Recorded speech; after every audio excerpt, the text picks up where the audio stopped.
lagi kita di channel yang perlu imajinasi informasi gratis, tidak bayar. Subscribe. Assalamualaikum warahmatullahi wabarakatuh. Apa kabar Sobat Jelata? Mudah-mudahan kita semua tetap dalam suasana hati yang riang gembira dan semangat yang tetap terjaga.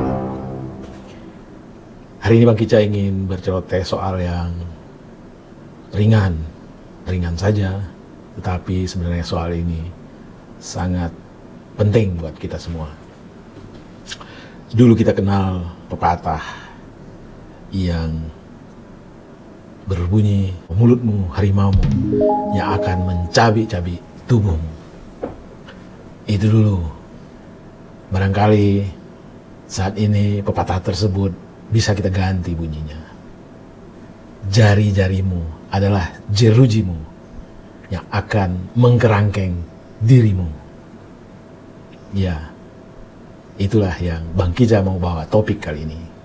Soal informasi, soal sesuatu yang seringkali kita kurang waspada, kurang hati-hati, sehingga kita terjerat oleh hal-hal yang seharusnya tidak terjadi. Begini, bahwa naluri untuk mencari tahu sesuatu yang baru atau mencari tahu informasi adalah bagian yang melekat, yang build up dalam diri setiap insan.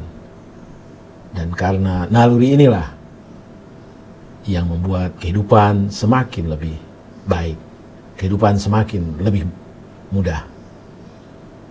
Kita tahu banyak temuan-temuan baru, baik itu yang menyangkut teknologi ataupun sesuatu yang sifatnya memudahkan hidup manusia, diawali dari keingintahuan yang luar biasa dari para inventornya.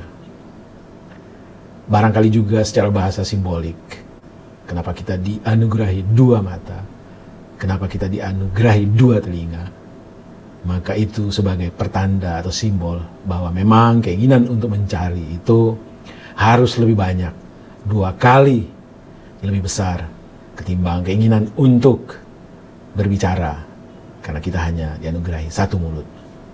Ini hanya bisa-bisanya Bang Kica saja. Kalau dulu kita tahu bahwa informasi itu secara konvensional bisa kita peroleh melalui tuturan orang atau melalui tulisan-tulisan, baik yang ditulis di media massa atau koran, majalah, atau melalui buku-buku yang kita beli dan kita baca. Tetapi perkembangan teknologi, ditemukannya internet sebagai sarana penghubung, dan ditemukannya smartphone, ditemukannya komputer, telah memungkinkan bahwa mencari informasi tak lagi sesusah yang dulu kita lakukan. Di tempat tidur, di kamar mandi, di rumah, di jalanan, di taman, di mana saja. Sepanjang kita mempunyai smartphone dan ada jaringan internet di sana, informasi bukan lagi kita cari, tetapi informasi mendatangi kita. Tidak jarang di grup-grup WA kita menerima derasnya arus informasi. Tidak ada jarang juga di fanpage Facebook kita menerima derasnya arus informasi. Di Twitter, di YouTube, dimanapun kanal-kanal yang memungkinkan antara satu personal dengan personal lainnya berjejaring, di situ akan mengalir deras informasi. Setiap hari, pikiran kita, diri kita dihujani oleh beragam informasi. Tentu, untuk membuat atau menjaga, membentengi diri kita dari racun-racun informasi, kita harus mempunyai pertahanan diri yang bisa membentengi kita dari informasi-informasi yang tidak bermanfaat, atau dari informasi-informasi yang bahkan bisa membuat kita menjadi bermasalah, bisa menjerumuskan kita pada satu keadaan yang kita tidak inginkan. Kita tahu bahwa informasi tersebut seringkali datang tanpa kita undang. Dan kita tahu juga bahwa informasi tersebut seringkali kita tidak tahu siapa yang membuatnya. Teknologi informasi sekarang menyediakan apa yang disebut dengan copy paste. Artinya kita mengcopy satu informasi, lalu kita meneruskannya kepada pihak lain. Informasi teknologi juga memungkinkan kita untuk men-share melalui forwarding kepada pihak lain, hanya melalui jejari, tidak perlu menggunakan mulut. Informasi teknologi juga memungkinkan kita setidak-tidaknya untuk memberikan tanda like dalam arti kata kita suka dengan informasi tersebut, like dalam arti kata kita bersetuju dengan informasi tersebut. Bang Kicah ingin mengingatkan, bagi kita sebagai umat muslim ada panduan mengenai informasi. Sebagaimana yang difirmankan Allah dalam surat Al-Hujurat ayat 6. Wahai orang-orang yang beriman, jika datang kepadamu orang fasik membawa suatu berita, maka periksalah dengan teliti agar kamu tidak menimbulkan suatu musibah kepada suatu kaum tanpa mengetahui keadaannya yang menyebabkan kamu menyesal atas perbuatanmu itu. Ini patokannya jelas. Cuman masalahnya sekarang bagaimana kita tahu bahwa yang membawa berita ini adalah orang fasik? Karena cara dalam menyebar berita tidak lagi secara physically orang tersebut hadir di hadapan kita. Sekarang berita atau informasi datang tanpa kita undang dan tanpa kita tahu siapa orangnya. Nah, untuk itu Bang Kicah ingin sharing bagaimana cara kita untuk memprotek diri, melindungi diri dalam memfilter setiap informasi yang kita terima melalui jaringan sosial media. Pertama, kita harus berjarak dengan informasi tersebut. Berjarak dengan informasi tersebut dalam artian bahwa kita adalah pribadi autentik yang mempunyai seperangkat software, yang mempunyai pengetahuan untuk menganalisis. Nah, kita baru bisa menganalisis suatu informasi apabila kita berjarak dengan informasi tersebut. Berjarak dengan isi kontennya, berjarak dengan orang yang mendeliver. Baru kita bisa autentik menilai.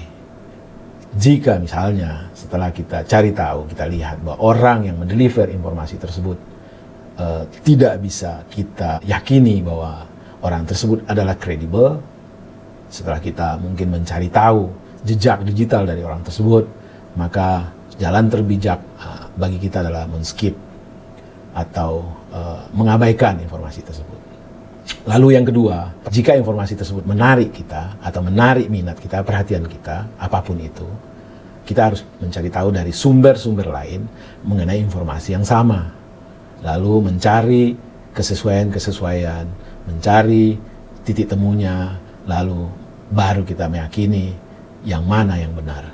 Dan jika informasi tersebut benar-benar bermanfaat bagi diri kita, dan juga kita yakin bermanfaat bagi teman-teman kita, kerabat kita, maka bolehlah kita ikut men-sharing informasi tersebut.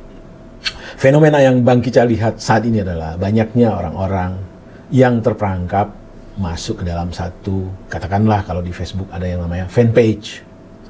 Di fanpage tersebut ada orang-orang yang selalu menjadi opinion maker. Tiap hari dia menghujani para orang-orang yang bergabung di fanpage tersebut dengan informasi-informasi searah. Dan sebenarnya kita boleh-boleh saja memasuki fanpage apapun itu, sepanjang kita selalu menjadi pribadi autentik, berjarak, baik itu dengan informasi yang dideliver maupun oleh siapa yang mendeliver informasi tersebut. Yang seringkali Bang Kicah lihat adalah para teman-teman yang terperangkap dalam fanpage tersebut tidak lagi mempunyai kecerdasan dalam menilai setiap informasi yang diberikan.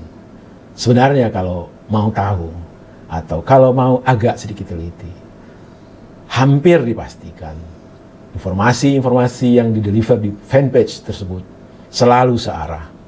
Kalau fanpage tersebut adalah berafiliasi dengan orang atau kelompok tertentu, apapun informasi yang di-share selalu membela, selalu menginformasikan sesuatu yang baik, sesuatu yang bagus, sesuatu yang bermanfaat dari kelompok yang di mana dia berafiliasi tersebut. Jadi ini semacam toksit yang selalu ditanamkan kepada para teman-teman yang katakanlah menjadi bagian dari member fanpage tersebut. Dan setiap hari, pagi, siang, sore, para opinion maker tersebut melemparkan, menembaki para anggota-anggota yang bergabung di dalamnya dengan informasi-informasi searah. Dan tidak ada lagi kesempatan karena otak sudah tercuci. Padahal sebenarnya tidak ada yang absolut selalu benar dan tidak ada juga yang absolut selalu salah. Tapi ya itulah bahaya kalau kita bergabung dalam satu kelompok yang sifatnya memang ditujukan untuk menghilangkan kewarasan kita agar kita menjadi pendukung fanatik, agar kita tidak lagi mempunyai kecerdasan untuk menilai satu informasi, satu peristiwa, satu keadaan. Demikianlah bincang-bincang kicau pendek yang mungkin bermanfaat, mungkin juga tidak. Tetapi setidak-tidaknya hari ini kita setelah bersilaturahmi, terakhir Bang Kicau selalu ingin mengingatkan diri Bang Kicau sendiri bahwa pandemi belum berakhir. Oleh karena itu, mari kita selalu mengikuti protap kesehatan, menggunakan masker, mencuci tangan, menjaga jarak, dan mengurangi aktivitas di luar rumah jika tidak penting-penting sekali. Semoga kita semua diberi kekuatan, diberi kesehatan, dan dilepaskan dari rasa takut. Dan semoga bangsa Indonesia cepat keluar dari pandemi. Wassalamualaikum warahmatullahi wabarakatuh.